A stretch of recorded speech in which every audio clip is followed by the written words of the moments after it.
최 과장은 평생 회사 돈만 만졌지 본인 돈은 못 불렸잖아. 퇴직식 날 동료들이 농담처럼 던진 그 말이 가슴에 박혔습니다. 맞는 말이었으니까요. 수십 년간 회사 자금 수십조 원을 관리했지만 정작 제 통장엔 퇴직금이 전부였습니다. 그날 저녁 아내는 말했습니다. 당신 동기들은 집도 사고 애들 유학도 보냈던데 우리는 왜 아직도 전세야? 작은 아들은 또다시 면접에 떨어진 채 방에서 나오지도 않았고요. 이번엔 다르다. 이건 내 욕심이 아니라 가족 위해서야. 그렇게 스스로를 설득했습니다. 나는 전문가니까. 회사 돈 굴리듯 하면 되니까. 하지만 채 1년도 안 돼서 모든 걸 잃었습니다. 퇴직금도, 예금도, 집 담보까지. 그리고 지금 저는 아파트 경비원입니다. 도대체 제게 무슨 일이 있었던 걸까요? 시청 전 구독과 좋아요를 누르시면 로또에 당첨되는 행운이 올 수 있습니다. 그리고 지금 어디에서 시청하고 계신지 댓글로 남겨주세요. 여러분의 이야기도 듣고 싶습니다. 그럼 지금부터 시작되는 이야기 속으로 함께 들어가 볼까요? 제 이름은 최민권입니다. 올해로 64이고요. 이 이야기가 시작될 당시엔 62이었습니다. 대기업 재무팀에서 수십 년을 일했습니다. 정확히는 입사한 지 30년이 넘었죠. 회사 이름은 말씀드리지 않겠습니다. 그냥 매출 10조 원대 대기업이라고만 말씀드릴게요. 재무팀이 뭘 하는지 아시나요? 회사 돈을 관리하는 부서입니다. 자금 운용, 투자 분석, 예산 편성, 결산 보고 이런 걸 매일같이 했어요. 숫자가 제 인생이었습니다. 30년 동안 제가 다룬 회사 자금이 얼마나 되는지 아십니까? 수십조 원입니다. 천억 단위 프로젝트는 수없이 검토했고 조 단위 자금 운용 계획도 여러 번 세웠죠. IMF 때도 버텼습니다. 구조조정 폭풍이 휩쓸고 간 그 시절에 저는 남아서 회사를 지켰어요. 리먼 브라더스 사태 때도 마찬가지였고요. 최 과장이 있으니 든든하다는 말을 들었습니다. 동료들은 저를 믿었어요. 민권이한테 물어봐. 쟤는 숫자에 강하니까. 후배들은 저를 찾았습니다. 과장님, 이 투자 건 어떻게 생각하세요? 제 의견은 늘 존중받았죠. 그렇게 30년을 일했습니다. 매일 아침 일찍 출근해서 저녁 6시에서 7시쯤 퇴근했어요. 일이 있으면 밤늦게까지 남았고요. 주말에도 회사를 위해 기꺼이 나갔습니다. 가족보다 회사와 더 많은 시간을 보냈죠. 그리고 올해 초 정년이 되었습니다. 정확한 날짜는 말씀드리지 않겠습니다만 겨울이 끝나갈 무렵이었어요. 회사에서 작은 퇴직식을 열어줬습니다.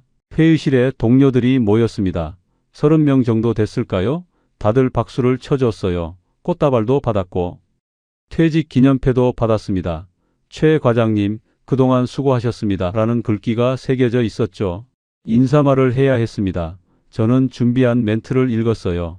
30년간 함께해 주신 동료 여러분께 감사드립니다. 여러분과 함께한 시간이 제 인생의 자산입니다. 라고 말했죠. 그런데 식이 끝나고 회식 자리에서였습니다. 술이 몇 잔 들어가니까 분위기가 풀어졌어요. 동료 하나가 농담을 던졌습니다. 최 과장은 평생 회사 돈만 만졌지 본인 돈은 못 불렸잖아. 다들 웃었습니다. 저도 따라 웃었어요. 농담이니까요. 하지만 그 말이 가슴에 박혔습니다. 왜냐하면 맞는 말이었거든요. 30년 동안 회사 자금 수십조를 관리했습니다. 하지만 정작 제 통장에는 뭐가 있었을까요? 퇴직금 몇 억이 전부였습니다. 물론 적은 돈은 아니에요. 하지만 30년 치고는 그렇게 많지도 않았죠. 집도 없었습니다. 정확히는 전세로 살고 있었어요. 수도권 외곽의 작은 아파트였죠. 전세금은 억 단위였지만 제 집은 아니었습니다. 차도 평범했습니다. 국산 중형차 한 대, 10년 넘게 몰던 차였어요. 동료들은 외제차를 몰고 다녔지만 저는 그럴 여유가 없었습니다. 왜 그랬을까요? 돈을 못 벌어서? 아닙니다. 월급은 나쁘지 않았어요. 대기업 30년 차 과장이면 연봉이 제법 됐거든요. 하지만 다 나갔습니다. 큰아들 준호 결혼시킬 때 많이 나갔습니다. 작은아들 준혁이 대학 등록금도 만만치 않았고요.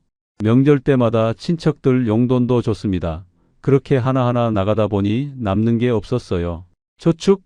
저축했습니다. 매달 조금씩은 했어요. 하지만 그것도 예금 계좌에 넣어뒀을 뿐이었죠. 주식은 한 번도 해본 적 없었습니다. 회사 자금 운용은 했지만 제 돈으로 투자는 안 했거든요. 왜냐하면 무서웠으니까요. 손실 보면 어떡하나, 잃으면 어떡하나 그런 생각뿐이었습니다. 그래서 평생 예금만 했어요. 연 2%대 금리로 말이죠. 퇴직식을 마치고 집으로 돌아왔습니다. 아내는 퇴직을 축하한다며 맛있는 저녁을 차려줬어요. 작은 아들 준혁이도 함께 식사를 했습니다. 큰아들 준호는 자기 집에서 따로 살고 있었고요. 식사 중에 아내는 물었습니다. 퇴직금 얼마나 받았어? 정확한 금액은 말씀드리지 않겠습니다만 억 단위였습니다. 적지 않은 돈이었어요. 30년 치로서는 적당한 금액이었죠. 아내는 말했습니다. 그럼 이제 좀 여유롭게 살 수 있겠네. 여행도 가고. 저도 그렇게 생각했습니다. 하지만 뭔가 석연치 않았어요. 30년을 일했는데 이게 전부라니. 회사 돈 수십조를 관리했는데 내 돈은 고작 이것뿐이라니. 저녁을 먹고 나서 아내는 설거지를 하러 갔습니다. 저는 거실 소파에 앉아서 텔레비전을 켰어요. 뉴스가 나왔습니다. 주식시장 이야기였죠. 코스피가 연중 최고치를 경신했습니다. 개인 투자자들의 매수세가 이어지고 있습니다. 화면에는 주식 차트가 나왔습니다. 쭉쭉 올라가는 그래프였어요. 댓글들도 보였습니다. 대박 났다. 이번 달 1,000만 원 벌었다. 이런 말들이 올라오고 있었죠. 그때였습니다. 작은 아들 준혁이 방에서 나왔어요. 표정이 어두웠습니다. 또 면접에서 떨어진 모양이었죠. 준혁아, 오늘 면접 어땠어? 대답이 없었습니다. 그냥 고개만 저었어요. 그리고 다시 방으로 들어가 버렸습니다. 준혁이는 대학을 졸업한 지 몇 년이 지났습니다. 하지만 아직 취업을 못했어요. 수없이 지원했지만 번번이 떨어졌죠. 특히 대기업은 한 번도 붙지 못했습니다. 아이가 힘들어하는 걸 알았습니다. 말은 안 했지만 저는 다 알고 있었어요. 밤마다 방에서 나오지 않는 모습을 보면 가슴이 아팠습니다. 그때 부엌에서 아내가 나왔습니다. 설거지를 마친 모양이었어요. 저를 보더니 말했습니다. 당신 동기들 보니까 김 과장은 강남에 아파트 샀고 이 과장은 애들 유학 보내더라. 우리는 왜 아직도 전세야? 그 말에 할 말이 없었습니다. 맞는 말이었거든요. 같은 회사, 같은 연차인데. 저는 전세였습니다. 동기들은 집도 사고 차도 바꾸고 했는데 말이죠. 당신 회사에서 돈 관리하는 사람 아니었어? 남의 돈은 그렇게 잘 굴리면서. 아내는 틀린 말을 하지 않았습니다. 저는 재무 전문가였으니까요. 하지만 정작 제 돈은 한 번도 제대로 불려본 적이 없었습니다. 그날 밤 잠이 오지 않았습니다. 침대에 누워서 천장만 바라봤어요. 머릿속이 복잡했습니다. 나는 뭐 했나? 30년 동안 회사 돈은 수십조를 관리했습니다. 하지만 내 돈은 몇 억뿐이에요. 그것도 30년 월급을 모아서 겨우 만든 돈이죠. 동료들의 농담이 계속 귓가에 맴돌았습니다. 본인 돈은 못 불렸잖아. 웃으면서 했던 말이지만 가시처럼 박혔어요. 그리고 아내의 말도 머릿속을 떠나지 않았습니다. 우리는 왜 아직도 전세야? 맞습니다. 왜 전세일까요? 나는 전문가인데 왜 내 돈은 못 불렸을까요? 새벽까지 잠을 못 이뤘습니다. 그리고 그날 이후 제 인생이 조금씩 흔들리기 시작했습니다. 며칠이 지났습니다. 퇴직 후 첫 주말이었어요. 특별히 할 일도 없었습니다. 30년간 주말에도 회사 일을 했던 제게 이런 한가함은 낯설었죠. 그때 전화가 왔습니다. 후배 승열이었어요. 저보다 7년 늦게 입사한 후배였는데 지금은 팀장급으로 일하고 있었죠. 형님, 오랜만에 밥 한번 합시다. 퇴직 축하도 할 겸 만나기로 했습니다. 회사 근처 식당에서였어요. 승열이는 BMW를 타고 왔더군요. 새 차 같았습니다. 식사를 하며 이런저런 이야기를 나눴습니다. 회사 소식, 동료들 근황, 그런 얘기들이었죠. 그런데 승열이가 슬쩍 말을 꺼냈어요. 형님, 저 요즘 투자 좀 하는데 꽤 됐어요. 무슨 투자냐고 물었습니다. 승열이는 미국 주식 이야기를 꺼냈어요. 전기차 회사 주식을 샀다고 몇 개월 만에 몇 배가 올랐다고 했습니다. 형님, 솔직히 말씀드리면 억 단위로 벌었어요. 그 돈으로 아내랑 유럽 여행 다녀왔고요. 가슴이 철렁했습니다. 7년 후배가 억 단위를 벌었다고요? 저는 30년 일해서 퇴직금 받은 게 전부인데. 승열이는 계속 말했습니다. 형님, 근데 회사 돈 굴리는 거랑 실전 투자는 좀 다르더라고요. 감이 필요해요. 감. 그 말이 묘하게 들렸습니다. 무슨 뜻이냐고 물으니 승열이는 웃으며 말했어요. 형님은 이론은 완벽하시잖아요. 근데 직접 투자는 안 해보셨죠?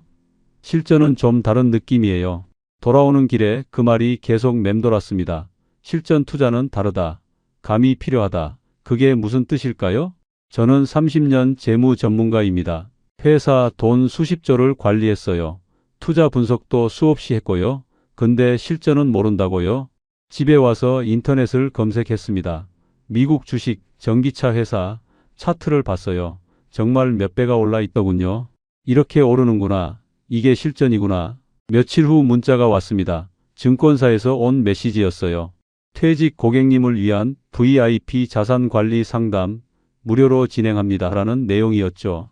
처음엔 무시하려 했습니다. 하지만 자꾸 생각이 났어요. 승열이의 말, 아내의 말, 동료들의 농담 다 머릿속에서 떠나지 않았습니다.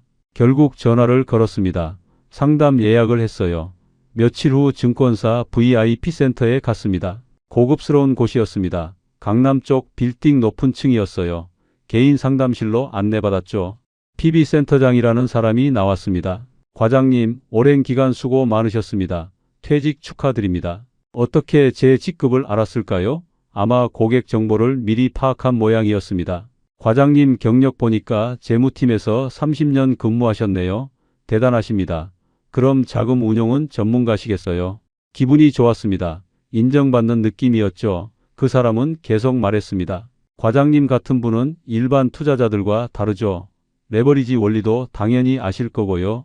레버리지요? 물론 압니다. 재무 이론에서 기본 중에 기본이죠. 저는 고개를 끄덕였어요. 맞습니다. 레버리지는 잘 알죠. PB는 웃으며 자료를 펼쳤습니다. 미국 주식 투자 상품이었어요. 특히 기술주 중심의 상품이더군요. 과장님, 솔직히 말씀드리면 요즘 시장이 정말 좋습니다. 특히 기술주 쪽이요. 과장님 경력이면 충분히 수익 내실 수 있어요. 그 말에 귀가 솔깃했습니다. 승열이도 벌었다고 했고 뉴스에서도 계속 오른다고 하고 과장님 퇴직금 있으시죠? 그중 일부만 투자해 보시는 건 어떠세요? 전액은 아니고요.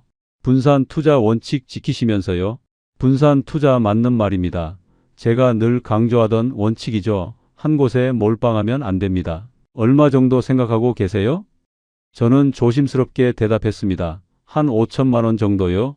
PB는 고개를 끄덕였어요. 좋습니다. 과장님 자산 대비 적절한 금액이네요. 역시 전문가시네요. 칭찬에 기분이 좋아졌습니다. 역시 나는 다르구나. 전문가니까. 상담은 2시간 정도 이어졌습니다. PB는 계속 제 자존심을 건드렸어요. 일반인들은 이해 못하는데. 과장님은 다르시네요. 역시 재무팀 출신은 뭔가 달라요. 그리고 마지막에 이렇게 말했습니다. 과장님, 솔직히 지금 아니면 언제 하시겠어요? 퇴직하셨잖아요. 이제 시간도 있으시고 이게 기회예요. 그 말이 꽂혔습니다. 마지막 기회, 60 넘었는데 이제 다시는 이런 기회가 없겠죠. 게다가 가족분들 위해서도 좋잖아요. 은퇴 자금 좀 불리시면 여행도 가시고 따님 아드님 도와주시고 가족 이야기가 나오니 더 마음이 움직였습니다. 그래, 이건 내 욕심이 아니야. 가족을 위한 거야. 상담을 마치고 나왔습니다. 계약서에 사인은 안 했어요. 아직 고민이 필요했으니까. 하지만 마음은 이미 기울고 있었습니다. 집으로 돌아오는 길에 생각했습니다. 한번 해볼까? 나는 전문가니까. 회사 돈 굴리듯 하면 되지. 며칠을 고민했습니다. 투자를 할까 말까? 머릿속이 복잡했어요. 한편으로는 두려웠습니다. 평생 예금만 했던 제가 주식 투자를 한다고요? 손실 보면 어떡하나? 하지만 다른 한편으로는 자신감이 생겼습니다. 나는 재무 전문가야. 30년 경력이 있어. 승열이도 했는데. 내가 못할 리 없지. 결국 결정했습니다. 5천만 원만 투자하기로요. 퇴직금 중 일부니까 괜찮을 거라고 생각했죠. 다시 증권사에 갔습니다. 계좌를 개설하고 계약서에 사인했어요. PB는 환하게 웃으며 악수를 청했습니다. 과장님, 좋은 선택하셨어요. 제가 잘 도와드릴게요. 집에 와서 컴퓨터 앞에 앉았습니다. 증권 계좌에 로그인했어요. 5천만 원이 입금돼 있었습니다. 처음에는 떨렸습니다. 이걸 정말 투자한다고요? 하지만 곧 마음을 다잡았어요. 나는 전문가야. 차트 분석도 할 줄 알고 재무제표도 볼 줄 알아. PB가 추천한 상품에 투자했습니다. 미국 기술주 중심의 레버리지 상품이었어요. 클릭 한 번으로 5천만 원이 들어갔습니다. 첫날은 별 변화가 없었습니다. 조금 올랐다가 조금 내렸다가 그 정도였어요. 이틀째도 비슷했습니다. 가슴이 두근거렸지만 참았어요. 단기 변동성에 흔들리면 안 되니까. 그런데 사흘째부터 달라지기 시작했습니다. 수익률이 플러스로 돌아섰어요. 2%, 3% 계속 올랐습니다. 일주일이 지났을 때 수익률이 10%를 넘었습니다. 5천만 원이 5,500만 원이 된 거예요. 500만 원을 벌었습니다. 믿기지 않았습니다. 일주일 만에 500만 원이라니 은행 예금으로는 1년 걸려도 못 버는 돈인데 이 주가 지났을 때는 6천만 원이 됐습니다. 1,000만 원 수익 한 달치 월급보다 많았어요. 가슴이 뛰었습니다. 역시 나는 다르구나. 전문가니까. 매일 아침 눈을 뜨면 가장 먼저 계좌를 확인했습니다. 숫자가 커지는 걸 보는 게 즐거웠어요. 한 달이 지났습니다. 5천만 원이 6,500만 원이 됐어요. 수익률 30%, 1,500만 원을 벌었습니다. 이렇게 쉬운 거였어? 왜 진작 안 했을까? PB한테 전화가 왔습니다. 과장님, 수익 잘 나고 계시죠? 축하드립니다. 기분이 좋았습니다. 인정받는 느낌이었죠. 그 사람은 계속 말했습니다. 과장님, 이 기세면 더 투자하셔도 될 것 같은데요. 기회를 놓치시면 아까우실 거예요. 더 투자하라고요? 처음엔 망설였습니다. 하지만 생각해보니 맞는 말 같았어요. 5천만 원으로 1,500을 벌었으니 더 넣으면 더 벌겠죠. 계산이 나왔습니다. 아내한테는 말하지 않았습니다. 아직 확실해진 게 아니니까. 나중에 크게 벌고 나서 깜짝 놀래켜주면 되죠. 서재에 앉아서 혼자 중얼거렸습니다. 1억 정도 더 넣을까? 총 1억 5천이면 적당하겠는데. 그날 밤 거울을 보며 웃었습니다. 나는 역시 달라. 회사 돈만 굴렸던 게 아니었어. 실전에서도 통하는구나. 동료들의 농담이 떠올랐습니다. 본인 돈은 못 불렸잖아. 이제는 증명했어요. 나도 할 수 있다고? 승열이가 억 단위를 벌었다고 자랑했죠. 근데 나도 곧 그렇게 될 겁니다. 아니, 더 벌 수도 있어요. 왜냐하면 나는 전문가니까. 30년 경력이 있으니까. 이론도 알고 실전도 하고 있으니까. 준혁이 방을 지나가다 문틈으로 봤습니다. 아이가 이력서를 쓰고 있더군요. 또 지원하나 봅니다. 조금만 기다려. 아빠가 좀 더 벌면 내 사업 자금이라도 만들어줄게. 그렇게 혼잣말을 했습니다. 이건 내 욕심이 아니에요. 가족을 위한 거예요. 아들 미래를 위한 거죠. 잠자리에 들기 전 다시 한번 계좌를 확인했습니다. 6,500만 원. 내일은 더 오를 겁니다. 이제 시작이야. 진짜는 지금부터지. 며칠 후 다시 증권사에 갔습니다. 추가 투자를 하기로 결심했거든요. PB를 만났습니다. 과장님, 다시 오셨네요. 역시 결단력이 빠르시네요. 1억 5천만 원을 더 넣기로 했습니다. 총 2억이 되는 거죠. 예금에 있던 돈을 빼서 넣었어요. 과장님, 현명한 선택이십니다. 이 기세면 몇 달 안에 큰 수익 나실 거예요. 집에 와서 컴퓨터 앞에 앉았습니다. 2억이 제 계좌에 있었어요. 떨렸지만 동시에 설렜습니다. 이번에도 마찬가지였습니다. 며칠은 별 변화가 없었어요. 하지만 일주일쯤 지나니까 수익이 나기 시작했습니다. 2억이 2억 2천이 되고 2억 3천이 되고 2억 5천이 됐습니다. 한 달 만에 5천만 원을 번 거예요. 이게 맞구나. 역시 투자는 규모가 커야 해. 어느 날 저녁 아내는 에게 말했습니다. 여보, 올 가을에 우리 여행 갈까? 유럽이나 어디? 아내는 놀란 표정을 지었어요. 갑자기 무슨 여행? 돈은 어디서 나는데? 은퇴 자금 좀 불렸어. 괜찮아. 가족 위해서 좀 쓰자. 아내는 의심스러운 눈빛이었지만 더 묻지 않았습니다. 대신 조심스럽게 물었어요. 그래도 위험한 거는 하지 마. 우리 나이에 무슨 모험을 해. 걱정 마. 나 재무 전문가야. 위험 관리할 줄 알아. 그날 밤 준혁이가 또 면접에서 떨어졌다는 걸 알았습니다. 아이가 방문을 닫고 나오지 않았어요. 거실에 앉아서 생각했습니다. 조금만 더 벌면 얘한테 사업자금이라도 줄 수 있을 텐데. 대기업은 힘들어 보입니다. 그럼 창업을 해야죠. 작은 사업이라도 시작하려면 자금이 필요해요. 그래, 조금만 더 3억만 만들면 준혁이 창업자금 주고 아내랑 여행도 가고. 스스로에게 말했습니다. 이건 내 욕심이 아니야. 가족을 위한 거야. 아들 미래를 위한 거고. 아내 고생한 거 보상해 주려는 거지. 그렇게 합리화했습니다. 매일 밤 계좌를 확인하며 상상했어요. 3억이 되면, 5억이 되면 그때 뭘 할지. 2달이 지났을 때 계좌 잔고가 3억을 넘었습니다. 순수익이 억이 넘는 거죠. 됐어. 이제 진짜 시작이야. PB한테 전화했습니다. 조금 더 투자하고 싶은데요. PB는 바로 대답했어요. 좋습니다. 과장님, 지금이 기회예요. 놓치시면 안 됩니다. 이번에는 더 큰 금액을 생각했습니다. 총 5억, 아니 7억 정도까지 가볼까? 하지만 문제가 있었습니다. 제 예금으로는 부족했어요. 그럼 어떻게 하죠? PB가 말했습니다. 과장님, 집이 있으시죠? 담보 대출 받으시면 됩니다. 이자는 얼마 안 돼요. 수익으로 충분히 감당 가능하고요. 담보 대출이요. 처음엔 망설였습니다. 집까지 걸다니. 하지만 생각해보니 괜찮을 것 같았어요. 수익이 계속 나고 있으니까 이자야 월 100만 원 정도일 텐데 나는 한 달에 수천만 원씩 벌고 있잖아요. 그래, 해보자. 이왕 하는 거 제대로 하자. 은행에 가서 담보 대출을 받았습니다. 정확한 금액은 말씀드리지 않겠습니다만 억 단위였어요.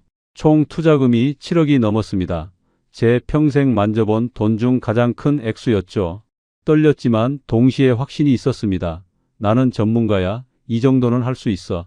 7억을 투자하고 일주일이 지났습니다. 시장은 계속 좋았어요. 매일 수익이 났습니다. 7억이 7억 5천이 되고 8억이 되고 8억 5천이 됐습니다.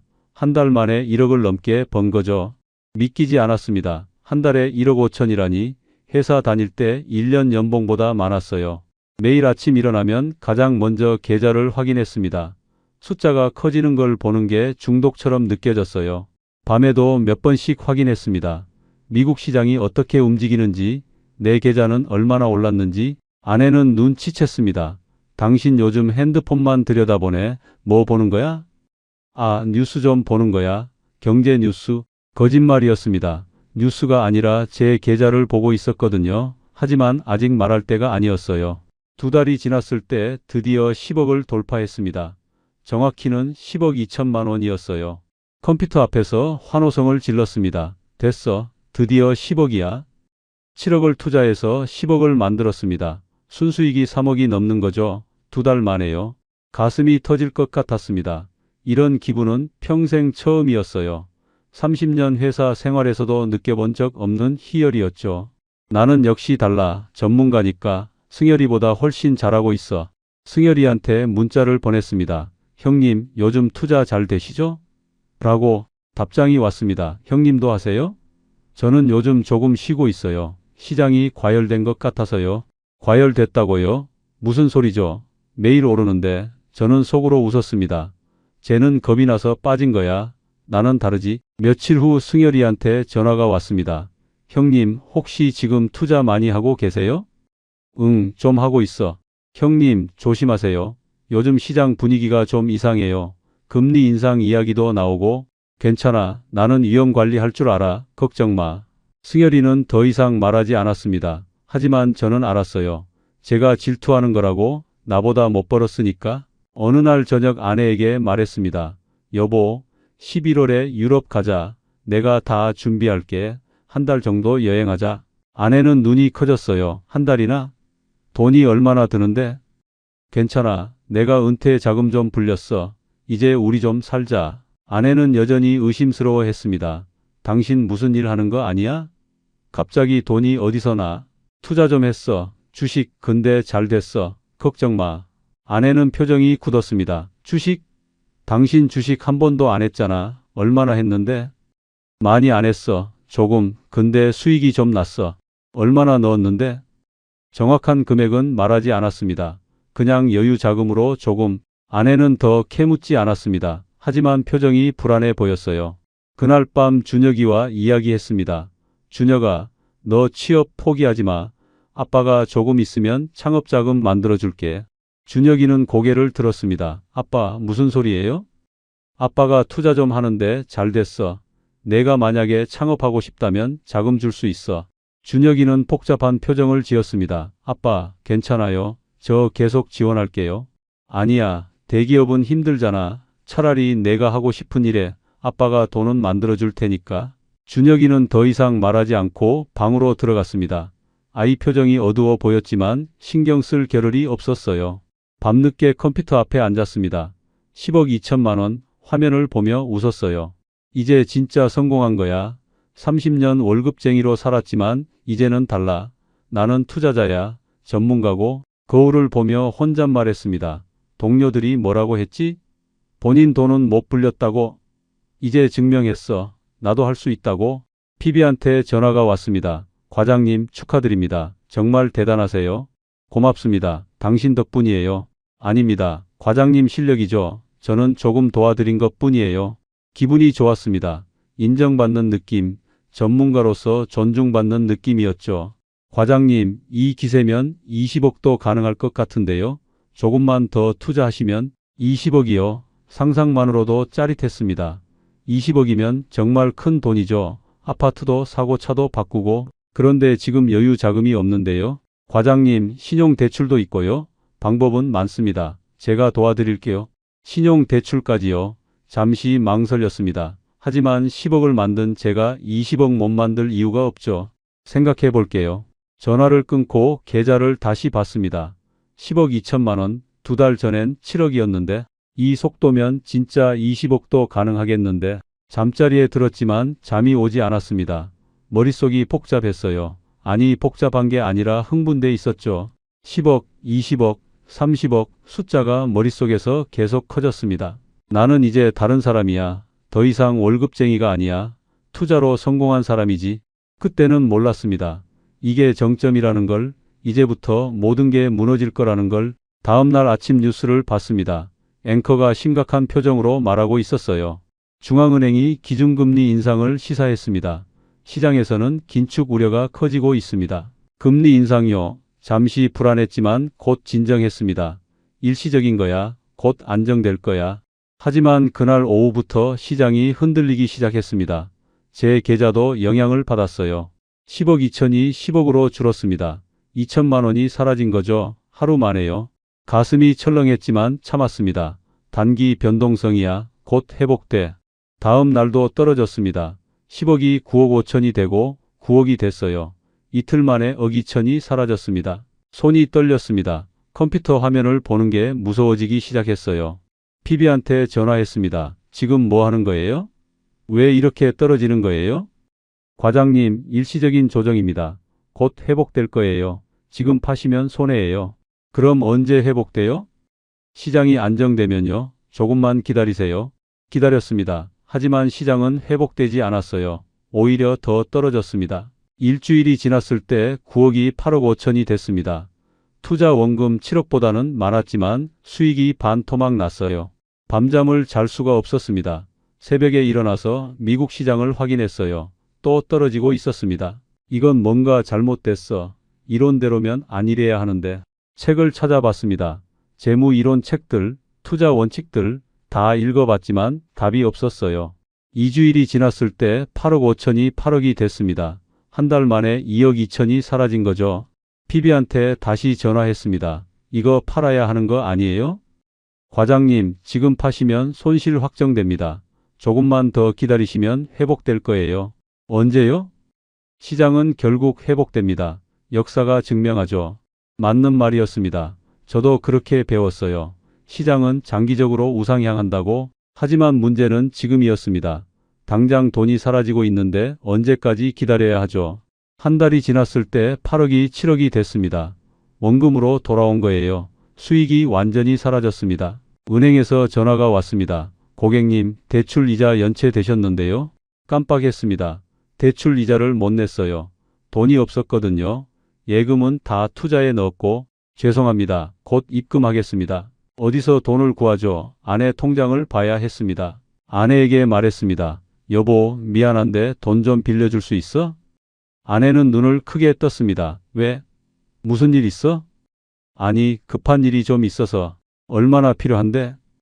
100만 원만. 아내는 의심스러운 눈빛이었지만 통장을 줬습니다. 100만 원을 이체했어요. 대출 이자를 냈습니다. 한 달 반이 지났을 때 7억이 6억이 됐습니다. 손실이 억이 넘는 거죠. 손이 계속 떨렸습니다. 밤마다 식은땀이 났어요. 악몽을 꿨습니다. 숫자가 계속 떨어지는 꿈이었죠. 아내는 눈치챘습니다. 당신 요즘 이상해. 무슨 일 있는 거 맞지? 아니야, 아무것도 아니야. 거짓말하지 마. 당신 얼굴 봐. 초췌해. 도대체 무슨 일이야? 더 이상 숨길 수 없었습니다. 아내는 제 핸드폰을 뺏어갔어요. 증권 계좌를 봤습니다. 이게 뭐야? 6억? 당신 이거 얼마 넣은 거야? 대답할 수가 없었습니다. 아내는 소리쳤어요. 말해봐. 얼마 넣었냐고? 7억. 아내 얼굴이 하얗게 질렸습니다. 7억이라고? 퇴직금이 몇 억인데 7억을 어떻게 넣어? 예금도 빼고 대출도 받았어. 뭐라고? 아내가 주저앉았습니다. 그날 밤 집안이 난리가 났습니다. 아내는 울었고 저는 말이 없었어요. 당신 미쳤어? 집까지 담보로 잡혔다고? 우리 나이에? 미안해. 곧 회복될 거야. 시장은 결국 오르니까. 회복은 무슨 회복? 이미 여기 날아갔잖아. 큰아들 준호가 달려왔습니다. 아내가 전화한 모양이었어요. 아버지, 이게 무슨 일이에요? 집까지 담보로 잡혔다고요? 준호야, 미안하다. 아빠가 실수했어. 실수요? 이게 실수예요? 평생 모은 돈을 날린 게요? 작은 아들 준혁이도 방에서 나왔습니다. 상황을 듣더니 아무 말 없이 다시 방으로 들어갔어요. 다음 날 아내는 친정에 간다고 했습니다. 당분간 떨어져 있을게. 정리할 시간이 필요해. 여보, 가지마. 같이 해결하자. 해결? 당신이 뭘 해결해? 이미 다 끝났잖아. 아내는 짐을 싸서 나갔습니다. 저는 멍하니 서 있을 수밖에 없었어요. 시장은 계속 떨어졌습니다. 6억이 5억이 되고 4억이 되고 3억이 됐습니다. 한 달 반 만에 7억이 3억이 된 거예요. 4억이 사라졌습니다. 더 이상 버틸 수가 없었습니다. 매도 버튼을 눌렀어요. 손이 떨렸지만 어쩔 수 없었습니다. 3억을 회수했습니다. 은행 대출부터 갚아야 했어요. 억 단위 대출을 갚고 나니 남은 돈이 얼마 없었습니다. 은행과 협상을 했습니다. 집 담보 대출을 어떻게 할지 결국 집을 처분하기로 했어요. 집이 팔렸습니다. 대출을 갚고 나니 손에 남은 돈이 얼마 안 됐습니다. 전세로 작은 집을 구했어요. 이사하는 날 큰아들이 왔습니다. 짐을 정리하다가 서랍에서 뭔가를 꺼냈어요. 아버지, 이게 뭐예요? 녹음기였습니다. 제가 증권사 상담 받을 때 켜뒀던 거였죠. 그냥 버려. 재생해봐도 돼요? 준호가 재생 버튼을 눌렀습니다. PB의 목소리가 흘러나왔어요. 과장님은 전문가시니까 일반인들과 다르시죠. 지금 아니면 언제 하시겠어요? 가족분들 위해서도 좋잖아요. 준호는 녹음기를 끄고 저를 봤습니다. 아버지, 이 사람이 아버지를 속인 거예요. 아니야, 속은 게 아니야. 내가 속고 싶었던 거야. 무슨 소리예요? 그 사람은 그냥 추천했을 뿐이야. 결정은 내가 한 거고 계약서에 사인한 것도 나야. 준호는 말이 없었습니다. 그냥 녹음기를 내려놓았어요. 새 집에 이사를 마쳤습니다. 전세 집이었어요. 방 2개짜리 작은 집이었습니다. 혼자 앉아서 생각했습니다. 1년 전엔 퇴직금 몇 억이 있었는데 지금은 거의 다 날렸어요.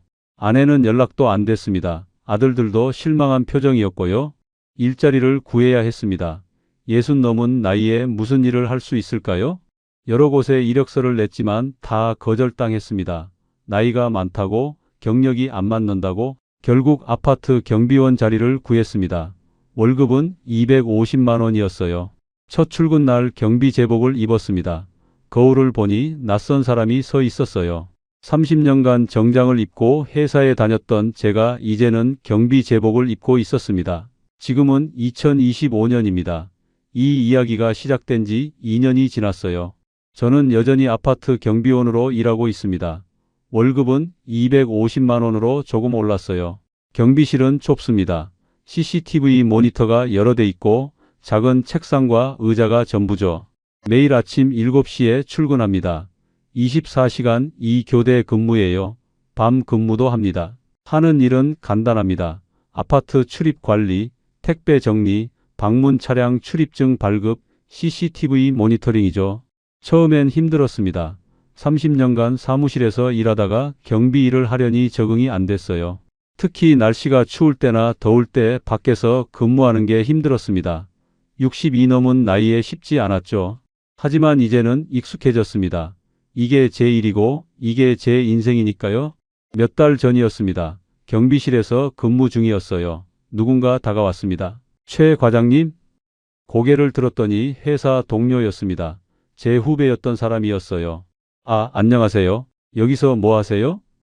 보시다시피 경비 보고 있습니다. 동료는 당황한 표정을 지었습니다. 뭐라고 말해야 할지 모르는 눈빛이었어요. 아, 네, 그럼 수고하세요. 황급히 가버렸습니다. 저는 경비 모자를 눌러쓰고 다시 CCTV를 봤어요. 창피했을까요? 아니요. 이제는 괜찮습니다. 이게 제 현실이니까요. 퇴직연금이 나옵니다. 대기업 30년 근무했으니 월 250만 원 정도 나와요. 경비 월급 250과 합치면 500만 원입니다.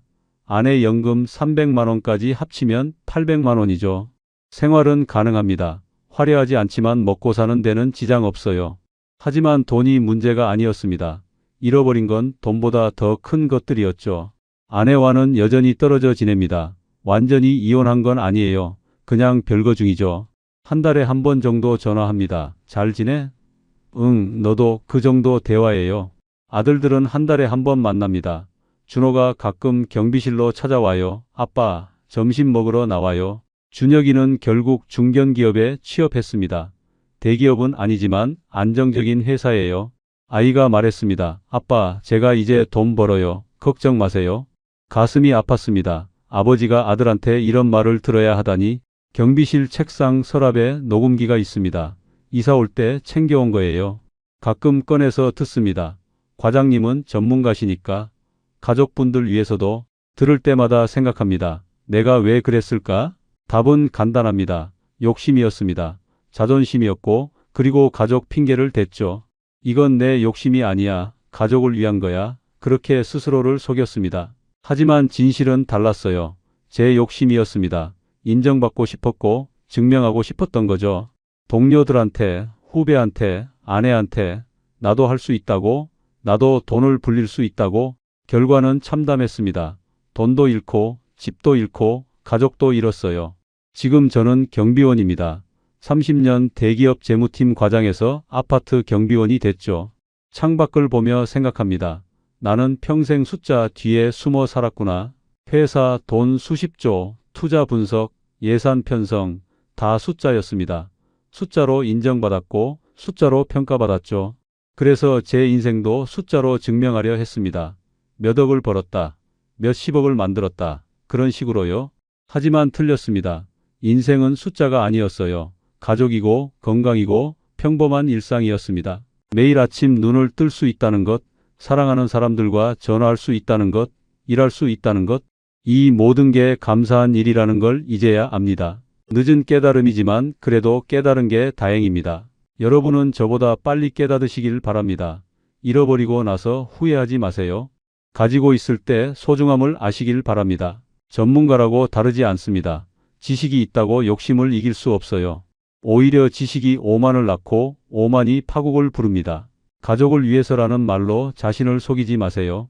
그건 합리화일 뿐입니다. 진짜 가족을 위하는 건 욕심 부리지 않는 겁니다. 평범하게 사는 거예요. 원칙을 정하세요. 그리고 반드시 지키세요. 아무리 유혹이 커도 아무리 기회가 좋아 보여도요. 한번 무너지면 다시 일어서기가 정말 힘듭니다. 저는 운이 좋았습니다. 아들들이 조금씩 이해해주고 일자리를 구할 수 있었으니까요. 하지만 모두가 이렇게 운이 좋은 건 아닙니다. 오늘도 저는 경비실에서 일합니다. CCTV를 보고 택배를 나르고 출입증을 발급하죠. 화려하지 않지만 이게 제 인생입니다. 받아들였어요. 여러분, 지금 가진 것에 감사하세요. 평범한 일상이 얼마나 소중한지 아세요? 욕심 부리지 마세요. 특히 가족 핑계 대면서 욕심 부리지 마세요. 그게 제가 드릴 수 있는 마지막 조언입니다. 제 이야기를 끝까지 들어주셔서 감사합니다. 우리의 이 사연이 마음에 남았다면 좋아요를 눌러주세요. 그리고 소중한 사람들과 함께 이 이야기를 나눠주시길 바랍니다. 여러분의 한마디가 누군가에겐 큰 위로가 될 수 있습니다. 영상이 마음에 드셨다면 구독과 좋아요 응원 부탁드립니다. 감사합니다. 송 과장님 아니셨어요?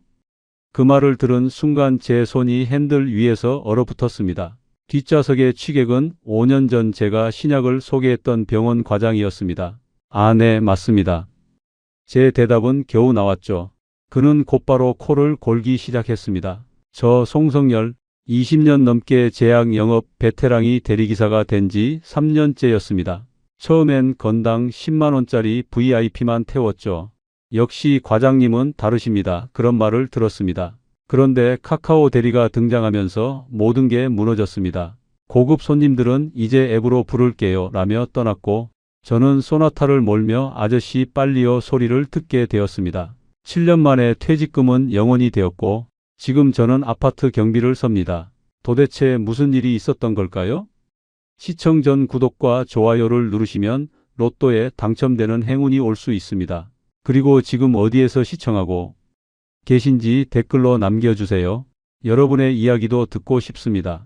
그럼 지금부터 시작되는 이야기 속으로 함께 들어가 볼까요? 제 이름은 송성열이고 올해 68입니다. 지금은 경기도 어느 아파트 단지에서 경비원으로 일하고 있습니다만 불과 10여 년 전만 해도 저는 나름 괜찮은 직장인이었습니다. 중견 제약회사에서 20년이 넘게 근무했고 마지막엔 영업부 과장까지 올라갔습니다. 병원과 약국을 돌아다니며 신약을 소개하고 거래처 관리를 하는 게 제 일이었죠. 매일 아침 일찍 출근해서 저녁 늦게까지 일했지만 불만은 없었습니다. 가족을 먹여 살릴 수 있었고 두 아이도 대학까지 보낼 수 있었으니까요. 큰딸 지민이는 이미 결혼해서 용인 쪽에 살고 있었고 아들 현우는 대학을 졸업한 지 얼마 안 된 상태였습니다. 아내는 전업주부로 집안 살림을 꾸려왔고 저희는 수도권의 25평 아파트에서 평범하지만 안정된 삶을 살고 있었습니다. 그런데 2017년 가을쯤이었을 겁니다. 회사에서 갑자기 구조조정 이야기가 나왔습니다. 경쟁이 치열해지면서 회사 실적이 나빠졌고 50대 이상 직원들에게 명예퇴직을 권유하기 시작했습니다. 나이도 나이이지만 명예퇴직이라니 조금 마음이 아팠죠. 인사팀장이 저를 따로 불러서 조심스럽게 말했습니다. 회사 사정이 어려우니 이해해달라고 대신 퇴직금은 후하게 챙겨주겠다고 했습니다. 거부할 수도 있었지만 분위기상 남아있기도 애매했고 무엇보다 퇴직금이 꽤 큰 금액이라는 말에 마음이 흔들렸습니다. 20년이 넘게 일한 대가에 명예퇴직 위로금까지 합쳐진 금액이었습니다. 아내와 상의했습니다. 아내는 울먹이며 말했습니다. 당신이 평생 고생만 했는데 이렇게 쫓겨나다니 너무 억울하다고요. 하지만 저는 담담하게 받아들였습니다. 어차피 몇 년 뒤면 정년인데 퇴직금을 더 받는다고 생각하면 나쁘지 않다고 이제 좀 쉬면서 여유 있게 살아보자고 아내를 달랬습니다. 사실 속으로는 불안했습니다. 60살에 새로운 일자리를 구하기는 어려울 것 같았고 앞으로 어떻게 살아야 할지 막막했습니다. 하지만 가족 앞에서는 담담한 척했습니다. 가장으로서 흔들리는 모습을 보이고 싶지 않았습니다. 아들 현우는 걱정스러운 표정으로 물었습니다. 아빠 괜찮으시냐고 자기가 빨리 취업해서 도와주겠다고 했습니다. 저는 아들의 어깨를 두드리며 말했습니다. 걱정하지 말라고 아빠가 다 알아서 할 테니까 너는 내일이나 열심히 하라고요. 큰딸 지민이도 전화로 걱정했지만 괜찮다고 안심시켰습니다. 2017년 늦가을쯤 저는 20년 넘게 다닌 회사를 떠났습니다. 마지막 날 동료들이 작은 송별회를 열어줬는데 눈물이 났습니다. 이곳에서 30대 청년으로 들어와 60살 중년이 되어 나가는구나 싶었습니다. 병원을 돌아다니며 의사들에게 신약을 소개하던 시절, 약사들과 관계를 쌓던 날들, 모든 순간이 주마등처럼 스쳐갔습니다. 후배들이 건네는 꽃다발을 받으면서 생각했습니다. 이제 정말 끝이구나. 이 회사와의 인연은 여기서 끝나는구나. 퇴직금은 생각보다 많았습니다. 2억이 훨씬 넘는 돈이 통장에 들어왔습니다.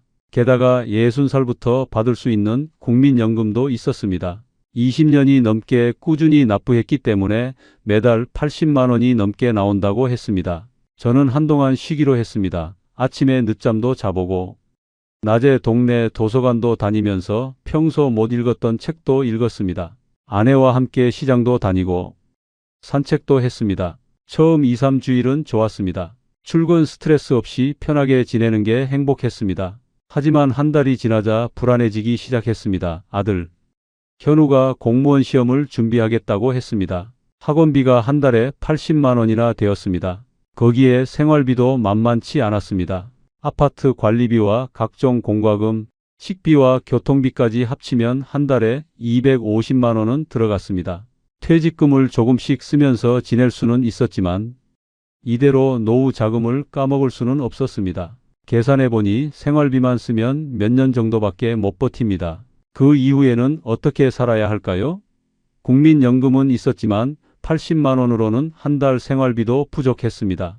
뭔가 일을 해야 했습니다. 그런데 60살 나이에 어떤 일을 할 수 있을까요? 주변 친구들에게 물어봐도 마땅한 답이 없었습니다. 경비나 청소 같은 일을 하자니 자존심이 상했습니다.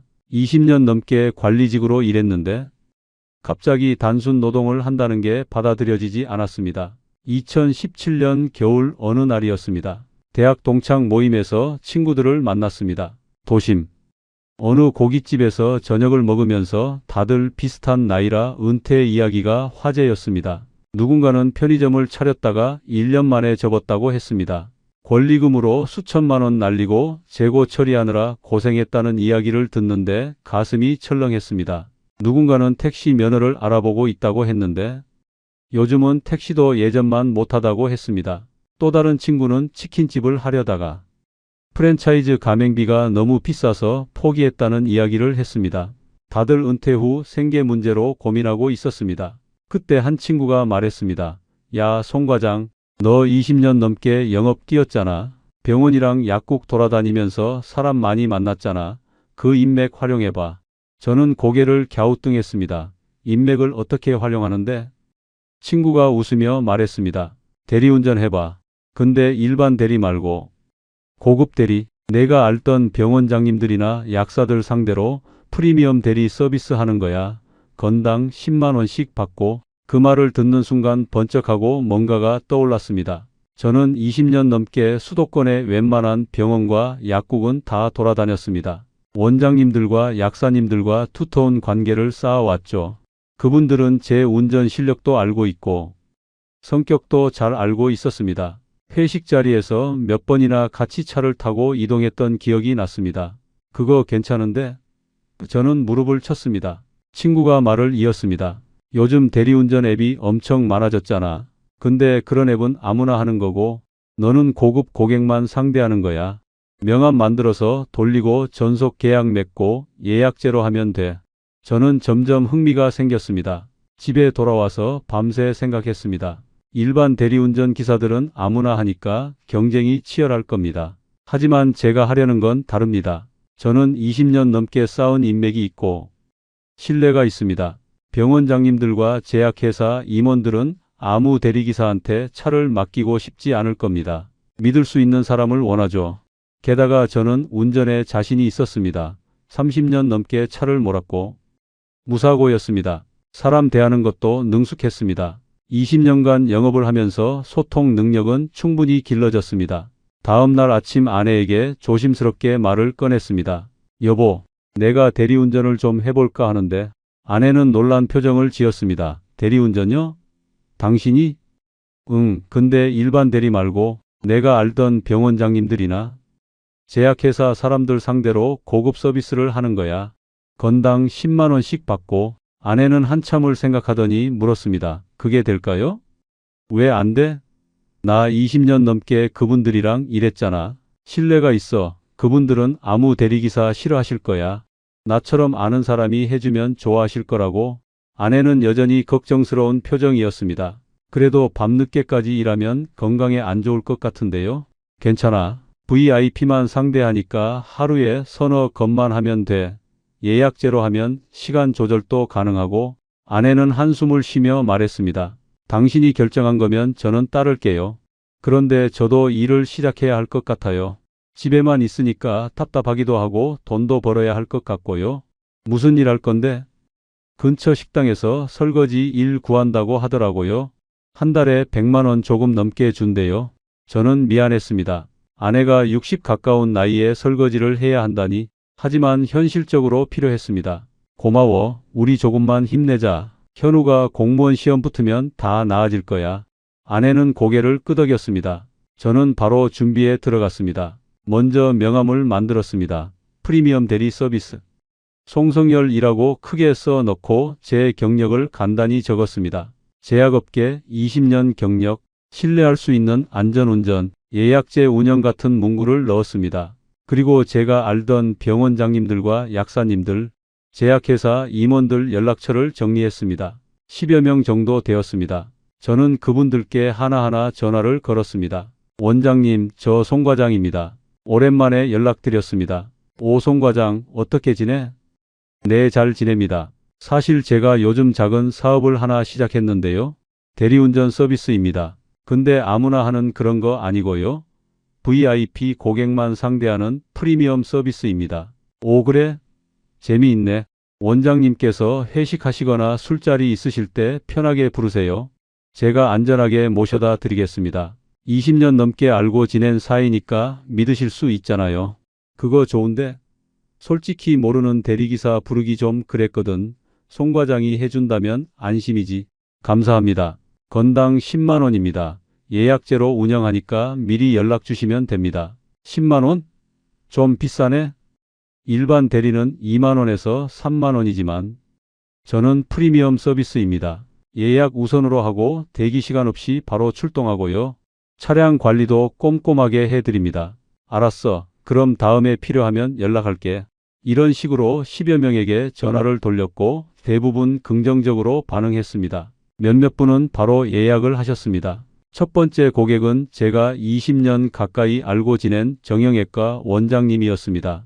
강남 쪽에서 병원을 운영하시는 분이었는데 주말에 골프 모임이 있다며 저를 불렀습니다. 송 과장, 토요일 저녁 8시쯤 강남 어느 식당 앞으로 와줘. 골프 치고 저녁 먹는데 술 좀 마실 것 같아. 네, 원장님, 제가 가겠습니다. 토요일 저녁 7시 반쯤 저는 약속 장소로 갔습니다. 원장님 차는 벤츠 S클래스였습니다. 검은색에 번쩍번쩍 빛나는 고급 세단이었죠. 저는 긴장되면서도 설렜습니다. 8시쯤 원장님이 식당에서 나오셨습니다. 얼굴이 약간 붉으셨지만 취한 정도는 아니었습니다. 오, 송 과장, 왔구만. 네, 원장님, 차 모셔다 드리겠습니다. 저는 차 문을 열어드렸고 원장님은 편안하게 뒷좌석에 앉으셨습니다. 집까지 부탁해. 네, 원장님, 안전하게 모셔다 드리겠습니다. 저는 조심스럽게 운전을 시작했습니다. 벤츠의 핸들은 부드러웠고 차체는 안정적이었습니다. 30분쯤 걸려서 원장님 댁에 도착했습니다. 송 과장, 역시 내가 운전하니까 마음이 편하네. 10만 원 여기 있어. 원장님은 현금 10만 원을 제 손에 쥐어주셨습니다. 저는 감사하다고 인사했습니다. 집에 돌아오는 길에 제 손에 쥐어진 10만 원을 보면서 생각했습니다. 1시간 만에 10만 원을 번 겁니다. 이 정도면 하루에 서너 건만 해도 괜찮겠다는 생각이 들었습니다. 아내에게 자랑했습니다. 여보, 첫날인데 10만 원 벌었어. 아내도 놀라워하며 대단하다고 칭찬했습니다. 그날부터 저는 본격적으로 프리미엄 대리 서비스를 시작했습니다. 제 예상은 적중했습니다. 병원장님들과 제약회사 임원들은 제 서비스를 좋아했습니다. 역시 과장님은 다르십니다. 송 과장이라서 믿고 맡길 수 있어 같은 말을 들었습니다. 저는 뿌듯했습니다. 20년간 쌓아온 신뢰와 인맥이 이렇게 빛을 발하는구나 싶었습니다. 그리고 생각했습니다. 이 정도면 충분히 노후를 준비할 수 있겠다고. 몇 년만 열심히 하면 아들도 공무원 시험 붙을 것이고 우리 가족도 안정될 거라고. 그때는 정말 그렇게 믿었습니다. 하지만 그게 제 가장 큰 착각이었습니다. 2017년 겨울부터 2018년까지 저는 정말 행복했습니다.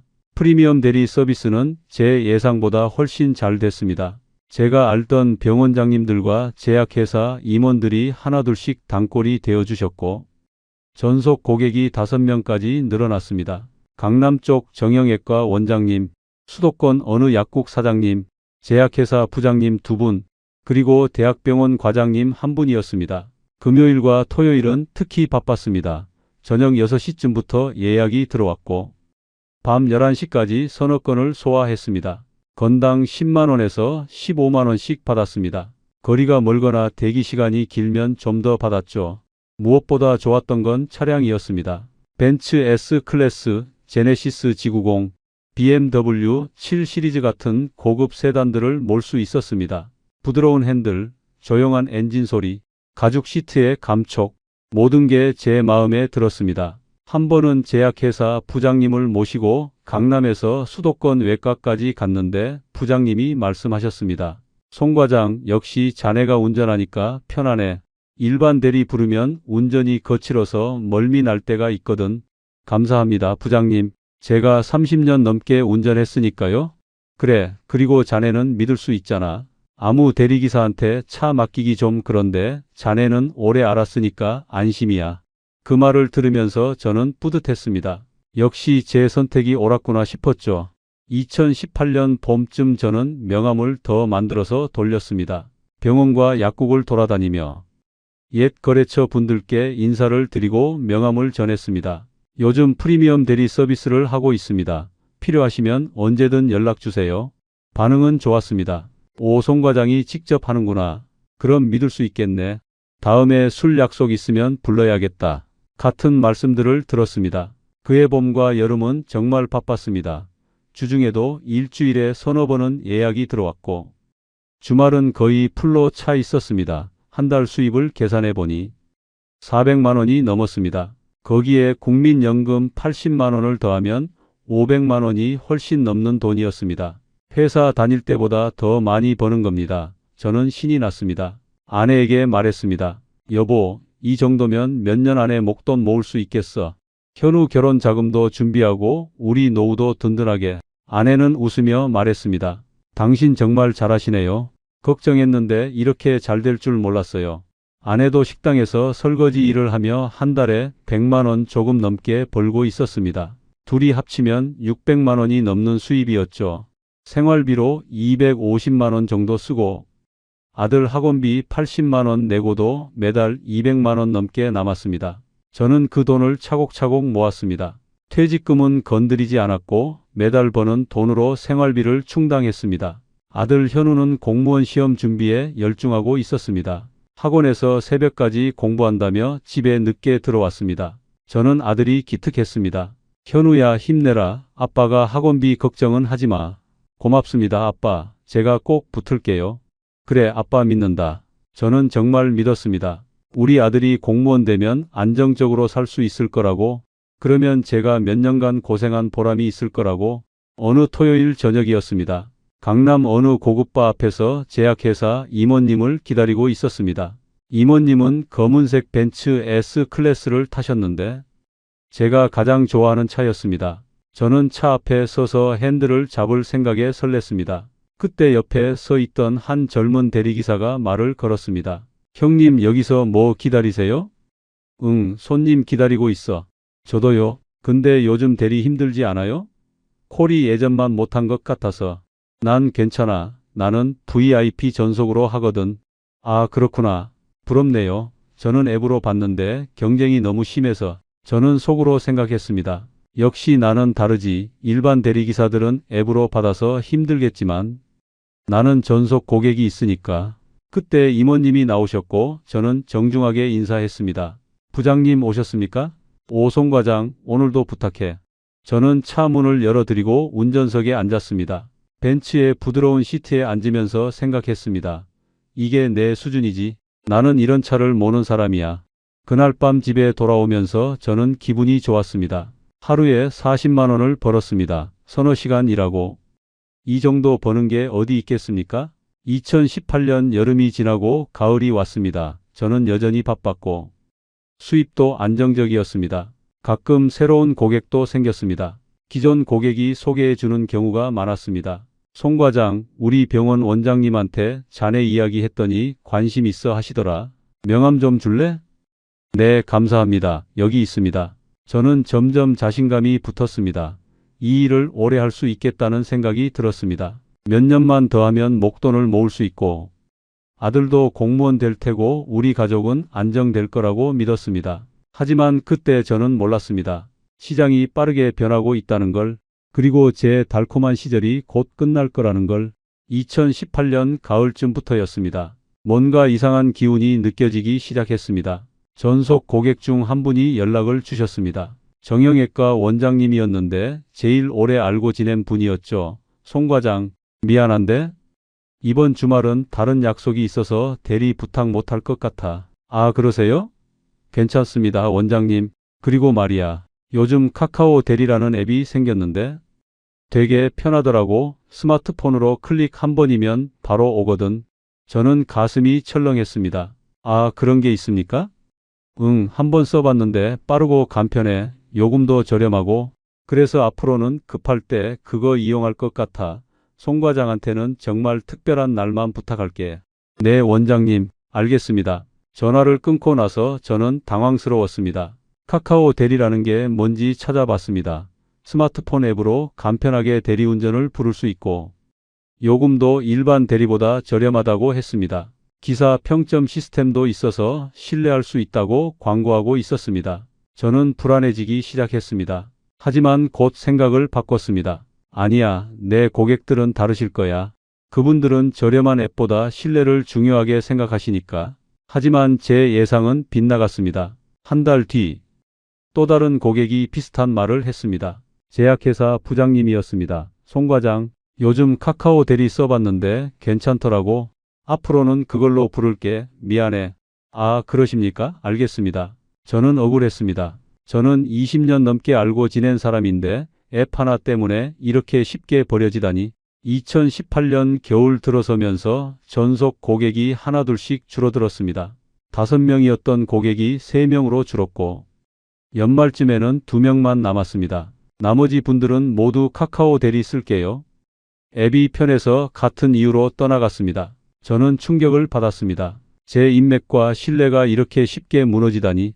하지만 현실을 받아들여야 했습니다. 월 수입이 450만 원에서 300만 원으로 떨어졌습니다. 아내에게 말했습니다. 여보, 요즘 손님이 좀 줄었어.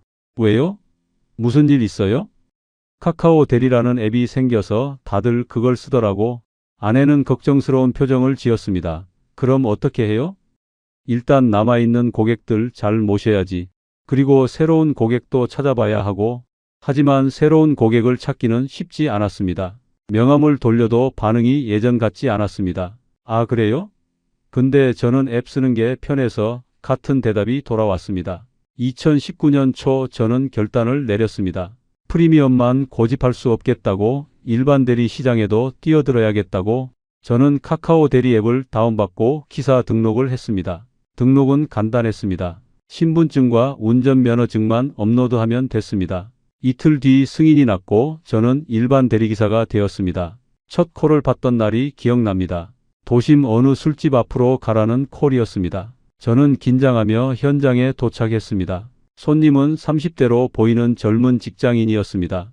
여기요, 수도권 어느 동네까지 가주세요. 네, 알겠습니다. 저는 차 문을 열고 운전을 시작했습니다. 차는 소나타였습니다. 벤츠나 제네시스에 비하면 훨씬 소박한 차였죠. 손님은 뒷좌석에서 스마트폰만 들여다보고 있었습니다. 목적지에 도착했을 때 손님은 짧게 말했습니다. 여기서 내릴게요. 수고하세요. 네, 감사합니다. 요금은 25,000원이었는데 앱 수수료 15%를 떼면 제 몫은 2만 원 조금 넘었습니다. 프리미엄 대리 한 건에 10만 원 받던 것과는 비교도 안 되는 금액이었습니다. 저는 씁쓸했습니다. 하지만 어쩔 수 없었습니다. 이게 현실이니까. 그날 이후 저는 일반 대리와 프리미엄 대리를 병행했습니다. 남아있는 전속 고객 2분은 여전히 저를 불러주셨지만 한 달에 서너 번 정도였습니다. 나머지 시간은 앱으로 콜을 받았습니다. 문제는 경쟁이었습니다. 대리기사가 너무 많았습니다. 콜이 뜨면 순식간에 누군가 낚아채 갔습니다. 저는 스마트폰 조작이 느려서 자주 놓쳤습니다. 금요일 저녁에도 10분에서 20분씩 기다려야 콜 하나 잡을 수 있었습니다.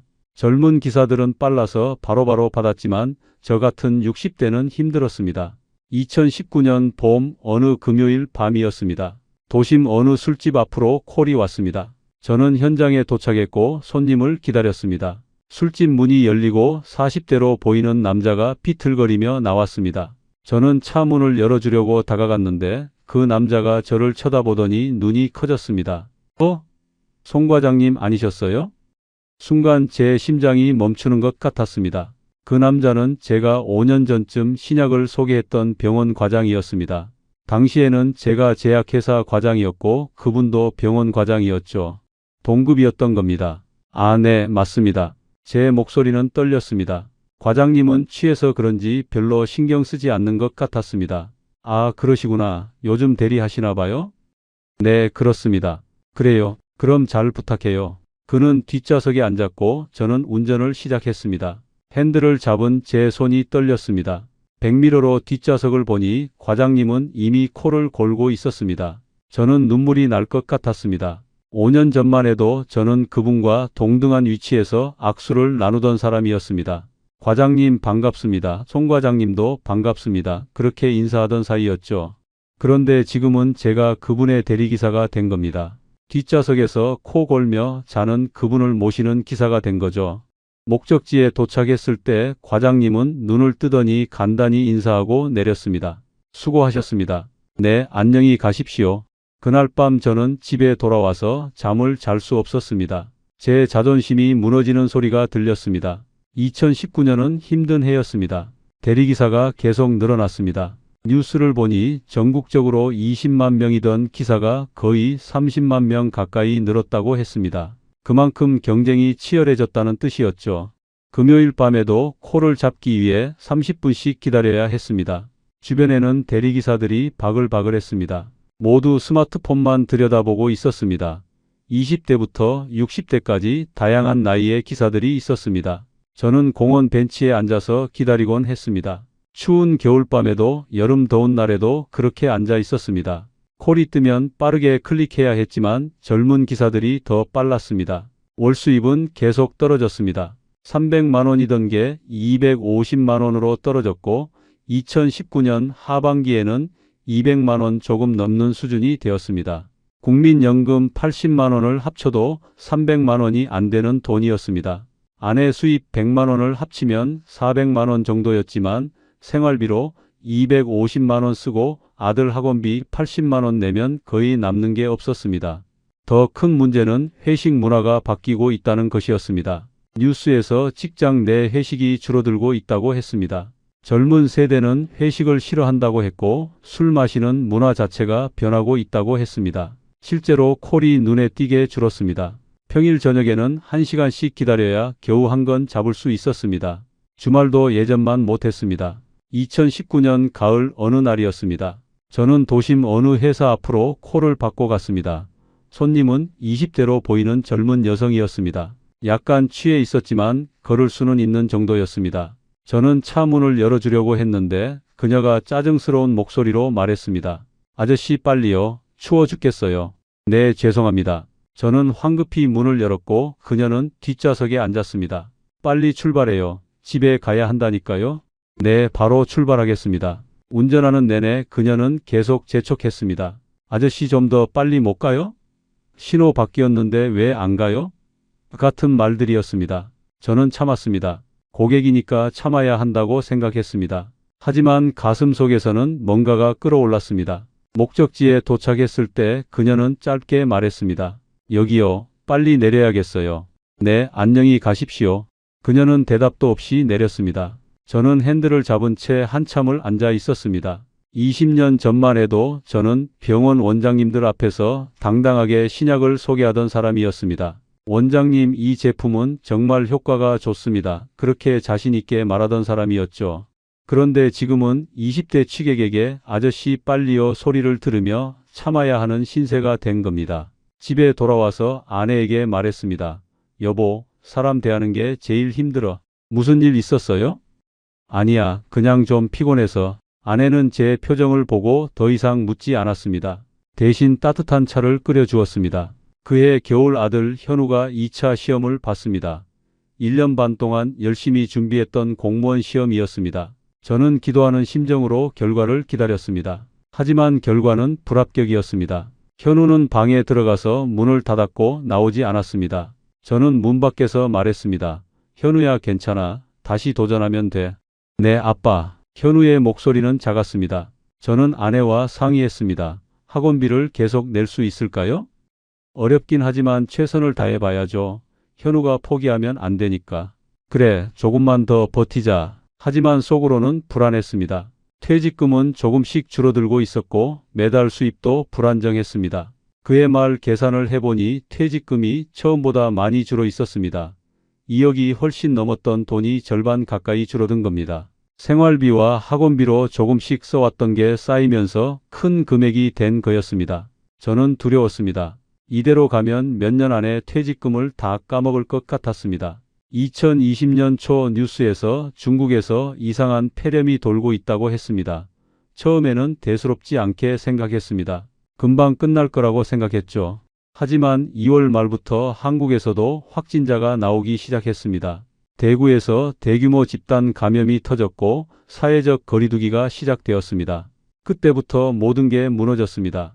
정부에서 저녁 9시 이후 술집 영업을 금지했습니다. 회식도 금지되었고 사람들이 모이는 것 자체가 불가능해졌습니다. 대리운전 콜이 거의 사라졌습니다. 3월에는 하루 종일 대기해도 콜이 두세 개밖에 안 잡혔습니다. 월 수입이 100만 원도 안 나왔습니다. 정확히는 50만 원 정도였습니다. 4월도 마찬가지였습니다. 거리두기가 2단계, 3단계로 강화되면서 술집들이 문을 닫았습니다. 저는 공원에서 밤새 기다렸지만 콜은 울리지 않았습니다. 스마트폰 화면만 몇 시간씩 들여다봤습니다. 다른 기사들도 마찬가지였습니다. 모두 절망적인 표정으로 앉아 있었습니다. 한 번은 공원 벤치에 앉아서 새벽 3시까지 기다렸습니다. 겨울이라 너무 추웠습니다. 두꺼운 패딩을 입었지만 추위가 뼛속까지 파고들었습니다. 그날 밤 콜은 단 한 건도 안 잡혔습니다. 집에 돌아오는 길에 눈물이 났습니다. 60이 넘은 나이에 새벽까지 공원에서 얼어 죽을 뻔하면서 콜 하나 기다리는 제 신세가 비참했습니다. 5월 들어 거리두기가 조금 완화되면서 콜이 다시 들어오기 시작했습니다. 하지만 예전과는 비교도 안 되었습니다.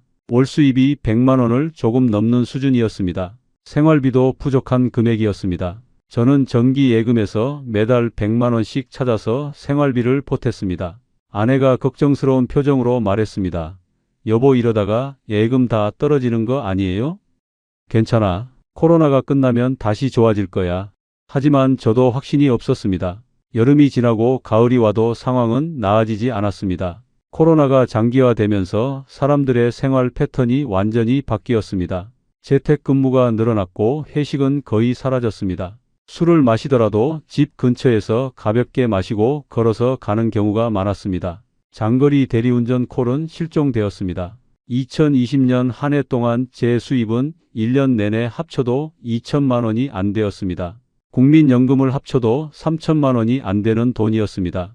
정기 예금에서 1년 동안 1,000만 원 넘게 찾았고 모아뒀던 적금도 거의 다 해지했습니다. 2021년도 비슷했습니다. 백신이 나왔지만 거리두기는 계속되었고 확진자가 계속 나왔습니다. 저는 매일 밤 나갔지만 수입은 형편없었습니다. 그해 여름 아들 현우가 3차 시험을 봤습니다. 3년 넘게 준비한 시험이었습니다. 저는 간절히 기도했습니다. 제발 이번엔 붙게 해달라고. 하지만 결과는 또 불합격이었습니다. 현우는 방에서 나오지 않았습니다. 저는 문 앞에서 말했습니다. 현우야, 괜찮아. 다음에 또 도전하자. 그때 현우가 문을 열었습니다. 눈이 빨갛게 충혈되어 있었습니다. 아빠, 저 그만할래요. 뭐? 왜? 3년을 했는데 안 되는 걸 보면 제 능력이 안 되는 것 같아요. 그리고 아빠 때문에 더 부담됐어요. 그 말을 듣는 순간 제 가슴이 무너졌습니다. 아빠 때문에? 네, 아빠가 밤늦게까지 일하시고 힘들어 하시는 걸 보면서 저는 더 큰 압박을 느꼈어요. 떨어질 때마다 아빠한테 미안하고 그래서 공부가 더 안 됐어요. 저는 아무 말도 할 수 없었습니다. 제가 아들을 위해서 한 일들이 오히려 독이 되었다는 걸 그때 알았습니다. 현우야, 미안하다. 아빠가 너한테 부담을 준 줄 몰랐어. 괜찮아요, 아빠. 이제 저 취업할게요. 공무원 말고 다른 일 찾아볼게요. 저는 고개를 끄덕였습니다. 3년 동안 쏟아부은 학원비가 떠올랐습니다. 대략 4천만 원이 넘는 돈이었습니다. 그 돈이 물거품이 된 겁니다. 하지만 더 큰 문제는 아들과의 관계였습니다. 아들은 저를 원망하고 있었습니다. 말로는 괜찮다고 했지만 눈빛에서 서운함이 느껴졌습니다. 그날 밤 저는 잠을 잘 수 없었습니다. 2021년 말 정부에서 엔데믹을 선언했습니다.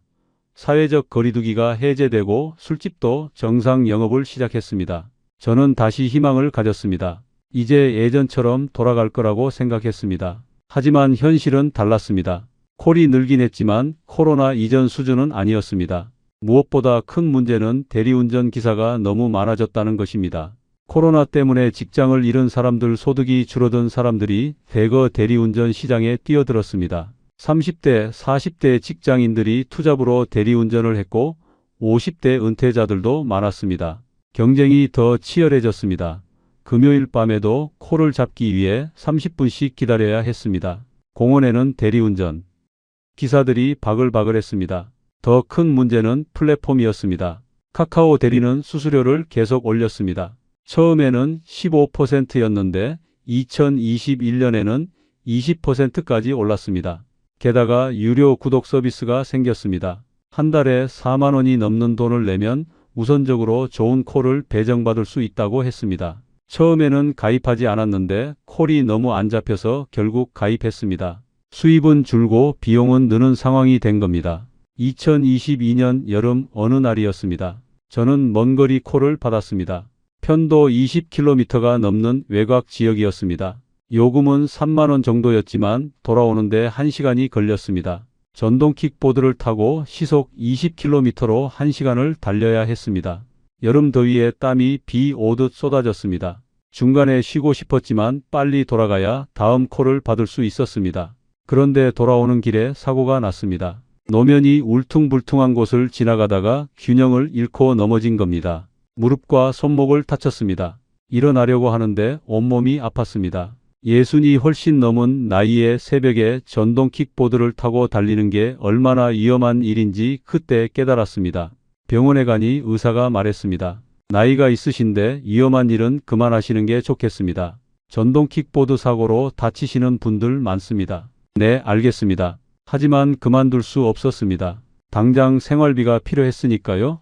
그해 가을 저는 또 한 번 넘어졌습니다. 이번에는 빗길에 미끄러져서 손목을 심하게 다쳤습니다. 병원에서 깁스를 했고 한 달 동안 일을 쉬어야 했습니다. 그 한 달 동안 수입이 없었습니다. 아내 수입과 국민연금으로 겨우 생활비를 충당했습니다. 저는 무릎을 꿇고 앉아서 생각했습니다. 이게 맞나? 60이 넘은 나이에 목숨 걸고 전동 킥보드 타면서 일하는 게 맞나? 그때쯤 정기 예금 잔액을 확인했습니다. 처음에 2억이 훨씬 넘었던 돈이 이제 절반도 안 남아 있었습니다. 몇 년 사이에 2억 가까이 까먹은 겁니다. 게다가 생활비가 부족해서 신용대출을 받았습니다. 3천만 원을 시중은행에서 빌렸는데 금리가 6%였습니다. 매달 이자만 10만 원 넘게 나갔습니다. 저는 절망스러웠습니다. 7년을 일했는데 오히려 빚만 늘어난 겁니다. 2022년 말 저는 심각하게 고민했습니다. 대리운전을 계속해야 하나 말아야 하나 체력적으로 한계였습니다. 무릎과 허리가 아팠고 손목도 완전히 회복되지 않았습니다. 밤늦게까지 일하는 게 점점 힘들어졌습니다. 아내에게 말했습니다. 여보, 나 이제 못하겠어. 그만두세요. 당신 건강이 먼저예요. 그런데 그만두면 뭘 하지? 경비 일이라도 알아봐요. 대리보다는 안전하잖아요. 저는 고개를 끄덕였습니다. 2023년 여름 저는 대리운전을 그만두었습니다. 7년 만이었습니다. 마지막 날 밤 손님을 모시고 가면서 생각했습니다. 처음 시작했을 때는 이렇게 끝날 줄 몰랐다고. 2017년에는 정말 희망이 있었습니다. 프리미엄 대리로 한 달에 400만 원 넘게 벌면서 노후를 준비할 수 있을 거라고 믿었습니다. 하지만 시장은 급격하게 변했고 코로나는 모든 걸 무너뜨렸습니다. 7년 동안 벌어들인 돈을 계산해 보니 총 2억 4천만 원 정도였습니다. 처음 몇 년은 잘 벌었지만 나중 몇 년은 형편없었습니다. 하지만 그 돈은 모두 생활비와 아들 학원비로 나갔습니다. 한 푼도 남지 않았습니다. 퇴직금 잔액을 확인했습니다. 처음에 2억이 훨씬 넘었던 돈이 이제 7천만 원 정도 남아 있었습니다.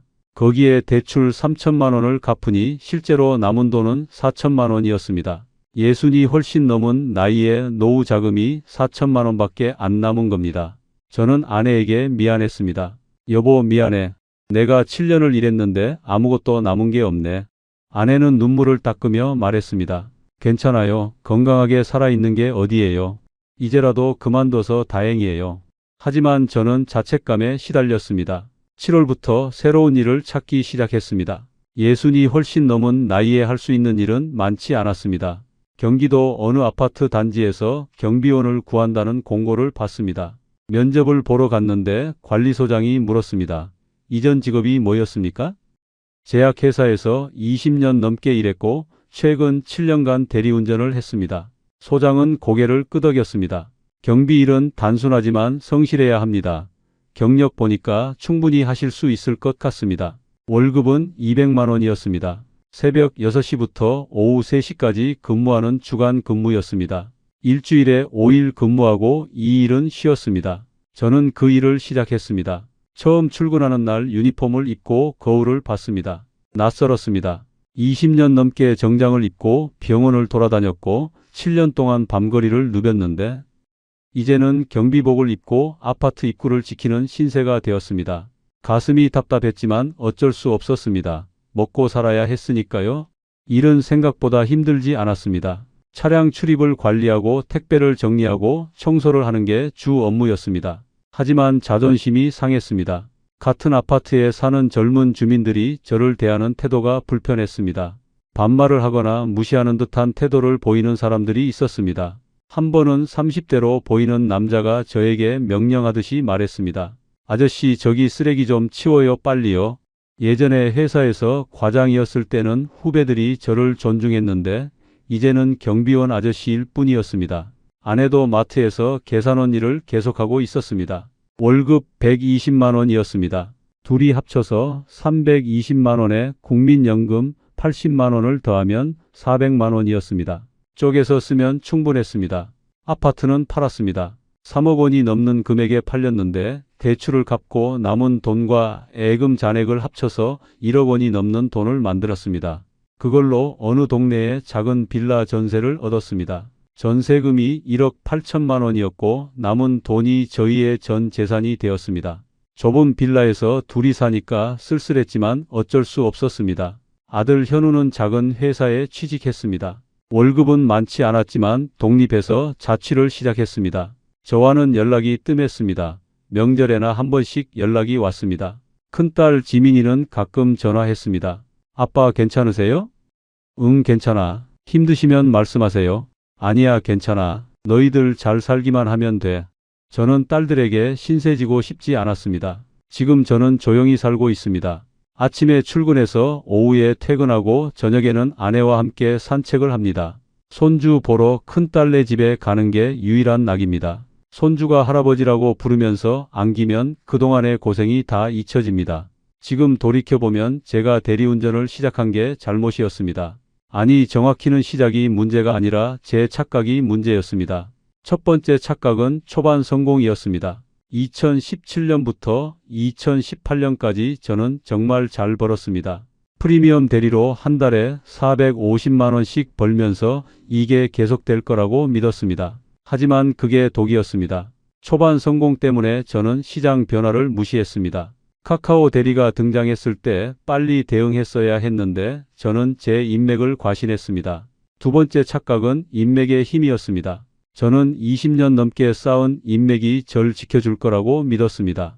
하지만 현실은 달랐습니다. 아무리 오래 알았어도 편리함 앞에서는 인맥이 무용지물이었습니다. 송 과장 미안한데 이제 앱으로 부를게. 그 말 한마디로 20년 관계가 끝나는 걸 보면서 깨달았습니다. 디지털 시대에는 인맥보다 편리함이 우선이라는 걸. 세 번째 착각은 프라이드였습니다. 저는 VIP만 상대하겠다고 고집했습니다. 일반 대리는 제 수준이 아니라고 생각했죠. 하지만 그 고집 때문에 시장 변화에 빠르게 적응하지 못했습니다. 일찍 일반 대리로 전환했더라면 더 많이 벌 수 있었을 겁니다. 프라이드 때문에 기회를 놓친 겁니다. 네 번째 착각은 자식에 대한 투자였습니다. 저는 아들이 공무원만 되면 모든 게 해결될 거라고 믿었습니다. 그래서 7년 동안 4,500만 원이 넘는 돈을 학원비로 쏟아부었습니다. 하지만 결과는 아무것도 없었습니다. 아들은 삼수 끝에 포기했고 오히려 저를 원망했습니다. 그 돈을 차라리 전세금에 보탰더라면 지금 더 넓은 집에 살 수 있었을 겁니다. 다섯 번째 착각은 플랫폼을 과소평가한 것이었습니다. 저는 카카오 대리 같은 플랫폼이 일시적인 유행이라고 생각했습니다. 하지만 플랫폼은 시장을 완전히 장악했고 저 같은 개인 기사는 플랫폼의 노예가 되었습니다. 수수료는 계속 올랐고 유료 구독은 강요되었으며 불합리한 제도들이 생겨났습니다. 하지만 저는 선택권이 없었습니다. 플랫폼을 이용하지 않으면 콜을 받을 수 없었으니까요. 지금 와서 생각하면 2017년에 경비 일을 시작했더라면 어땠을까요? 월급은 200만 원으로 적었겠지만 안정적이었을 겁니다. 7년 동안 일했으면 1억 7천만 원 정도 벌었을 겁니다. 퇴직금은 고스란히 남아 있었을 테고 지금쯤 2억 원이 훨씬 넘는 돈이 있었을 겁니다. 건강도 지금보다 훨씬 좋았을 테고 아들과의 관계도 나빴지 않았을 겁니다. 하지만 인생은 되돌릴 수 없습니다. 저는 초반 달콤함에 속아서 7년을 허비했고 노후 자금을 거의 다 날렸습니다. 만약 지금 대리운전을 고민하시는 분이 계시다면 제 이야기를 꼭 새겨 들으시길 바랍니다. 부업으로 용돈벌이 정도로 한다면 괜찮을지 모릅니다. 주말에만 하는 거라면요. 하지만 본업으로 삼거나 노후를 의지하려고 한다면 절대 추천하지 않습니다. 시장은 빠르게 변합니다. 플랫폼은 강력합니다. 경쟁은 치열합니다. 그리고 무엇보다 나이 들면 체력이 따라주지 않습니다. 차라리 경비나 다른 안정적인 일이 더 낫습니다. 수입은 적어도 매달 확실하게 받을 수 있고 건강도 지킬 수 있으니까요. 저는 7년이라는 시간과 1억 원이 훨씬 넘는 돈을 잃고 나서야 이 진리를 깨달았습니다. 여러분은 제 실수를 반복하지 마시길 진심으로 바랍니다. 우리의 이 사연이 마음에 남았다면 좋아요를 눌러주세요. 그리고 소중한 사람들과 함께 이 이야기를 나눠주시길 바랍니다. 여러분의 한마디가 누군가에겐 큰 위로가 될 수 있습니다. 영상이 마음에 드셨다면 구독과 좋아요, 응원 부탁드립니다. 감사합니다.